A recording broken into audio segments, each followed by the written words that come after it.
사랑하는 여러분, 오늘 아침 저는 여러분에게 아주 불쾌하고도 고통스러운 질문을 하나 던지며 시작하려 합니다. 당신은 행복합니까? 아니, 질문을 좀 바꿔보겠습니다. 솔직히 당신은 지금 비참하지 않습니까? 스스로를 그리스도인이라 부르면서도 왜 당신의 얼굴에는 구원의 감격 대신 패배감만이 가득합니까? 왜 세상 사람들과 똑같이, 아니 그들보다 더 깊은 우울과 절망 속에서 허우적거리고 있습니까? 비참한 그리스도인, 우울한 신자. 여러분, 이건 형용 모순입니다. 불가능한 단어의 조합입니다. 뜨거운 얼음이 없는 것처럼 말이죠. 그러나 비극적이게도 이것이 오늘날 교회 안에 앉아있는 수많은 영혼들의 실제 상태입니다. 세상은 지금 빛을 찾고 있습니다. 세상은 파탄났습니다. 그들은 위로를 원합니다. 그런데 정작 빛을 비춰야 할 그리스도인들이 죄책감과 실패감에 짓눌려 무기력하게 쓰러져 있습니다. 이것은 단순히 개인의 불행이 아닙니다. 이것은 하나님의 영광을 가리는 죄악입니다. 오늘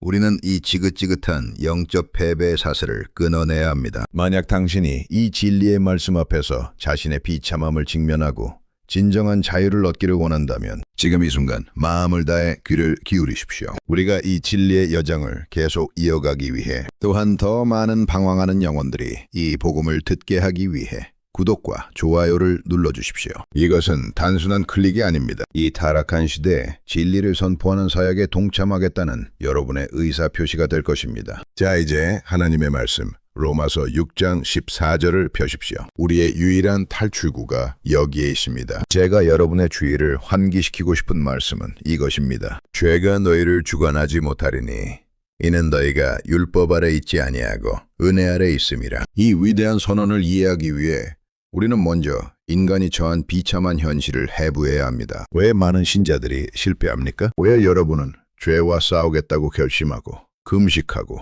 기도하고 몸부림치는데도 불구하고 또다시 시궁창 같은 죄의 구덩이로 굴러떨어집니까? 그 이유는 여러분이 여전히 무의식적으로 율법 아래 살고 있기 때문입니다. 율법 아래 있다는 것이 무엇입니까? 그것은 자신의 힘으로, 자신의 의지로, 자신의 도덕적 노력으로 하나님을 만족시키려 하는 모든 시도를 말합니다. 여러분은 아침에 일어나 거울을 보며 다짐합니다. 오늘은 화내지 말아야지. 오늘은 음란한 생각을 하지 말아야지. 오늘은 더 거룩하게 살아야지. 이것이 바로 율법입니다. 그리고 율법 아래 있는 자는 필연적으로 죄의 지배를 받습니다. 이것은 역설처럼 들리지만 영적인 법칙입니다. 사도 바울은 고린도전서 15장에서 죄의 권능은 율법이라고 했습니다. 율법이 죄에게 힘을 실어줍니다. 어떻게 그럴 수 있습니까?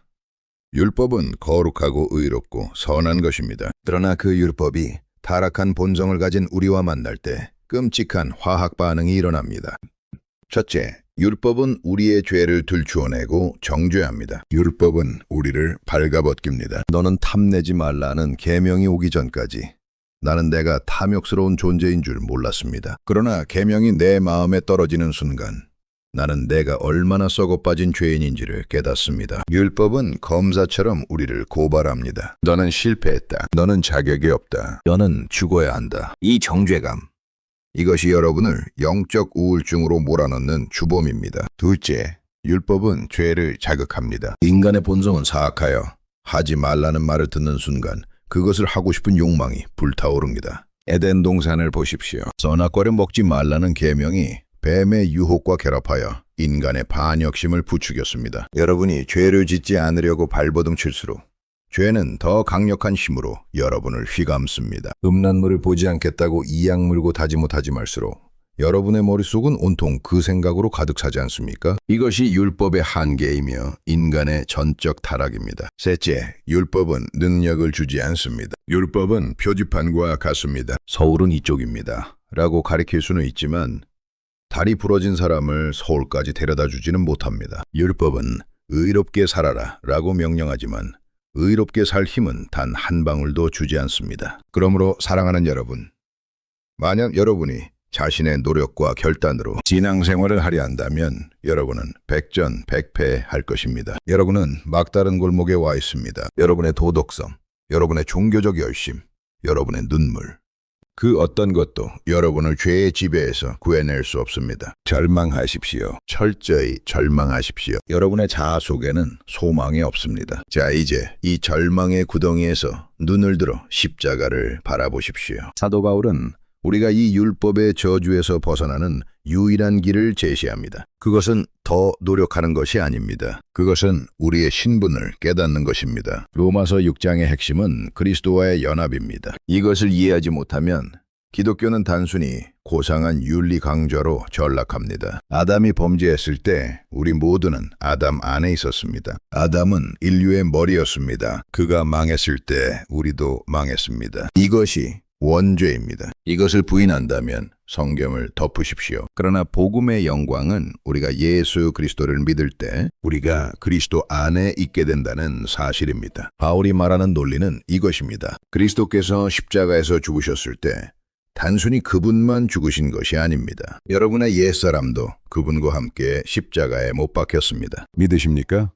이것은 감정이 아닙니다. 이것은 심리학적 암시가 아닙니다. 이것은 역사적이고 영적인 사실, fact입니다. 너희가 그리스도와 함께 죽었고 여러분의 옛자, 죄를 좋아하고 하나님을 미워하던 그 본성은 법적으로 처형되었습니다. 그리고 그리스도께서 무덤에 장사되실 때 여러분의 과거도 장사되었습니다. 그리고 그리스도께서 부활하실 때 여러분도 새 생명으로 다시 태어났습니다. 많은 사람이 이렇게 반문합니다. 목사님, 저는 죄가 죽었다는 것이 믿기지 않습니다. 저는 여전히 죄를 짓고 싶고 제 안에는 여전히 더러운 것이 가득한데요. 그렇습니다. 그것이 바로 우리가 씨름해야 할 지점입니다. 사도는 우리가 완전해졌다고 말하지 않습니다. 우리에게는 여전히 죽을 몸이 남아 있습니다. 죄의 세력은 우리의 영혼에서는 쫓겨났지만 우리의 육체, 우리의 신경계, 우리의 뇌세포, 우리의 습관 속에 게릴라처럼 숨어 있습니다. 이것은 마치 이스라엘 백성이 이집트에서 탈출하여 가나안에 들어왔으나 가나안 땅 구석구석에 여전히 적들이 숨어 있는 것과 같습니다. 그러나 기억하십시오. 여러분은 더 이상 이집트의 노예가 아닙니다.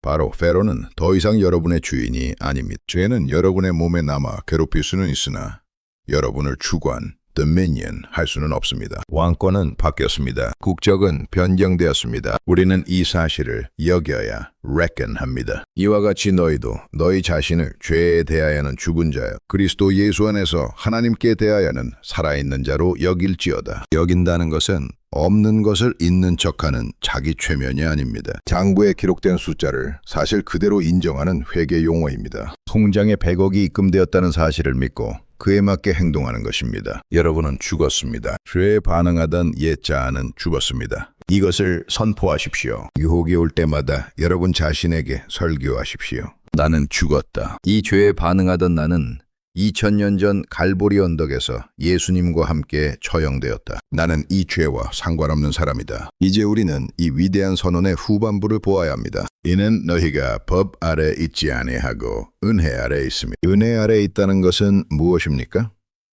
단순히 죄를 용서받았다는 뜻에서 멈추지 않습니다. 은혜는 통치입니다. 은혜는 힘입니다. 첫째, 은혜는 우리를 양자로 삼으셨습니다. 여러분은 이제 범죄자가 아니라 하나님의 자녀입니다. 여러분이 죄를 짓고 넘어질 때 율법은 너는 사형이다 라고 말하지만 은혜는 일어나라 내 아들아 라고 말합니다. 여러분이 실수할 때 하나님은 여러분을 버리시는 것이 아니라 사랑의 매로 징계하십니다. 히브리서 기자가 말하듯 징계가 없으면 사생자입니다. 여러분이 죄를 지을 때 괴롭습니까? 마음이 찢어집니까? 기뻐하십시오. 그것은 여러분 안에 하나님의 생명이 있다는 증거입니다. 죽은 시체는 고통을 느끼지 못합니다. 살아있기에 아픈 것입니다. 둘째, 은혜는 우리를 영광으로 인도합니다. 로마서 8장의 황금사슬을 기억하십니까? 미리 아신 자들을 부르시고 부르신 자들을 의롭다 하시고 의롭다 하신 자들을 또한 영화롭게 glorified 하셨느니라. 하나님은 시작하신 일을 반드시 끝내시는 분입니다. 여러분의 구원은 여러분의 손에 달려있지 않고 하나님의 전능하신 손에 달려 있습니다. 이것이 우리의 안전판입니다. 이것이 우리가 죄에게 지지 않을 것이라는 절대적인 보증입니다. 죄가 여러분을 주관하지 못합니다. 왜냐하면 전능하신 하나님께서 여러분을 붙들고 계시기 때문입니다. 여러분이 바닥까지 떨어졌다 할지라도 은혜의 줄은 끊어지지 않습니다. 그분은 기어이 여러분을 거룩한 자리로 끌고 가실 것입니다. 사랑하는 성도 여러분, 이제 우리는 결론을 내려야 합니다. 아니, 더 정확히 말하자면 여러분은 오늘 이 말씀 앞에서 판결을 받아야 합니다. 저는 지금 이 영상을 보고 계신 여러분 한 분 한 분에게 묻고 싶습니다. 여러분은 지금 어디에 서 있습니까? 아직도 자신의 행위를 의지하며 율법의 차가운 채찍 아래서 신음하고 계십니까? 내가 조금 더 노력하면, 내가 조금 더 거룩해지면, 내가 기도를 조금 더 많이 하면 그제야 하나님이 나를 받아주시겠지. 혹시 이런 은밀한 계산을 하고 계시지 않습니까? 내가 단언하건대 그것은 망상입니다. 그것은 사탄이 여러분의 귀에 속삭이는 가장 경건해 보이는 거짓말입니다. 그 길은 생명의 길이 아닙니다. 그 길은 죽음입니다. 그 길은 여러분을 필연적으로 영적 우울증과 파산으로 몰고 가는 지름길일 뿐입니다. 왜냐하면 여러분은 결코 율법을 만족시킬 수 없기 때문입니다. 율법이 요구하는 것은 99%의 순종이 아니라 100%의 완전함이기 때문입니다. 그러므로 저는 여러분에게 호소합니다. 아니, 명령합니다. 제발 자기 자신을 그만 들여다보십시오. Stop looking at yourself. 이것이 오늘날 현대 그리스도인들의 가장 큰 비극입니다. 여러분은 너무나 자기중심적입니다. 죄를 지을 때도 자기를 보고 회개할 때도 자기를 봅니다. 자신의 감정, 자신의 기분, 자신의 영적 상태를 끊임없이 진맥하고 분석합니다. 오늘 내 기분은 어떤가? 내가 구원받은 것 같은 느낌이 드는가? 이런 병적인 자기 성찰, morbid introspection을 멈추십시오. 여러분이 여러분의 내면을 깊이 들여다볼 때 거기서 무엇을 발견하십니까? 사도 바울이 말했듯 내 속, 곧 내 육신에 선한 것이 거하지 아니하는 줄을 발견할 뿐입니다. 여러분의 마음속 깊은 곳에는 썩은 것과 부패한 것과 악취나는 시체들만이 가득합니다. 거기를 파고든다고 해서 생수가 나오지 않습니다. 오물만 나올 뿐입니다. 자신을 바라보는 자는 비참해질 수밖에 없습니다. 이것이 영적 법칙입니다. 그러니 눈을 드십시오. 눈을 들어 오직 예수 그리스도를 바라보십시오. 구원은 내 안에서 일어나는 감정의 변화가 아닙니다. 구원은 내 밖에서 일어난 역사적 사건에 근거합니다. 십자가를 보십시오. 2000년 전 예루살렘 성문 밖 갈보리 언덕에서 무슨 일이 일어났습니까? 그저 한 청년이 비극적으로 죽은 것입니까? 아닙니다. 그곳은 우주적인 법정이었습니다. 그곳에서 여러분의 모든 죄가 심판받았습니다. 여러분이 과거에 지은 죄, 지금 짓고 있는 죄, 아니 앞으로 죽는 날까지 지을 모든 추악한 죄악들이 그분의 어깨 위에 얹어졌습니다. 하나님의 진노가 그분에게 쏟아졌습니다. 율법이 죄의 삭은 사망이다 라고 외치며 청구서를 내밀었을 때 그리스도께서는 자신의 피로 그 값을 남김없이 지불하셨습니다. 동전 한 입 남기지 않고 다 갚으셨습니다. 다 이루었다. 테텔레스타이. 이것은 감상적인 말이 아닙니다. 상업적 거래가 끝났다. 빚 문서가 소각되었다는 법적 선언입니다. 영수증은 지불되었습니다.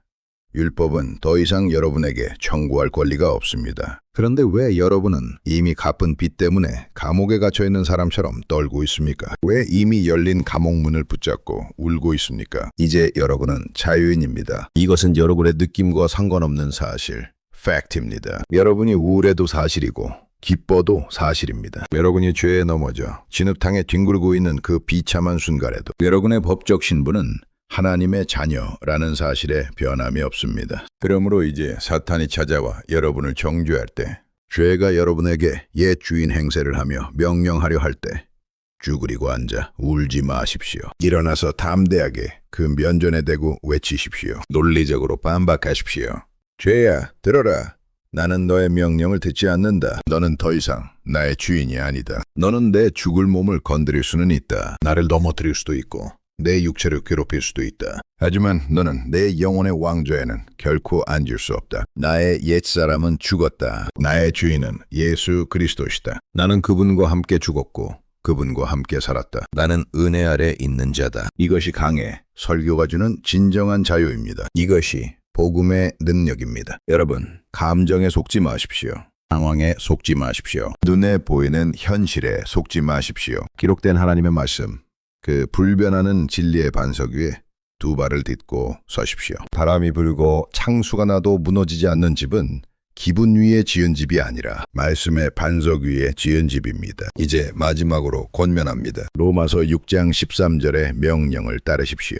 너희 지체를 불의의 무기로 죄에게 내어주지 말라. 여러분은 왕의 자녀입니다. 왕자가 어찌 돼지우리에서 뒹구는 것을 즐거워하겠습니까? 여러분의 입술을, 여러분의 눈을, 여러분의 손과 발을 죄가 마음대로 쓰도록 방치하지 마십시오. 그것은 여러분의 신분에 맞지 않는 일입니다. 오직 죽은 자 가운데서 다시 살아난 자 같이 여러분의 몸을 의의 무기로 하나님께 드리십시오. 여러분의 재능, 여러분의 시간, 여러분의 열정을 하나님을 위해 쓰십시오. 그것이 은혜 아래 있는 자, 사랑받는 자의 마땅한 반응입니다. 억지로 하는 복종이 아니라 그 압도적인 사랑에 감격하여 드리는 자발적인 항복입니다. 사랑하는 여러분, 이 싸움이 버거우십니까?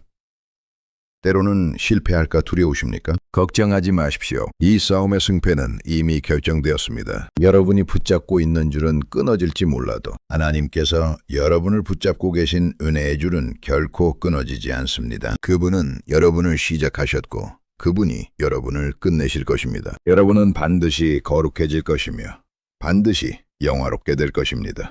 하나님께서 오늘 이 말씀을 통해 지치고 상한 여러분의 영혼에 세상은 알 수도 없고 줄 수도 없는 하늘의 평강과 그 누구도 흔들 수 없는 승리의 확신을 부어주시기를 간절히 축원합니다. 죄가 너희를 주관하지 못하리라. 이 약속이 여러분의 심장에 영원토록 새겨지기를 바랍니다. 아멘.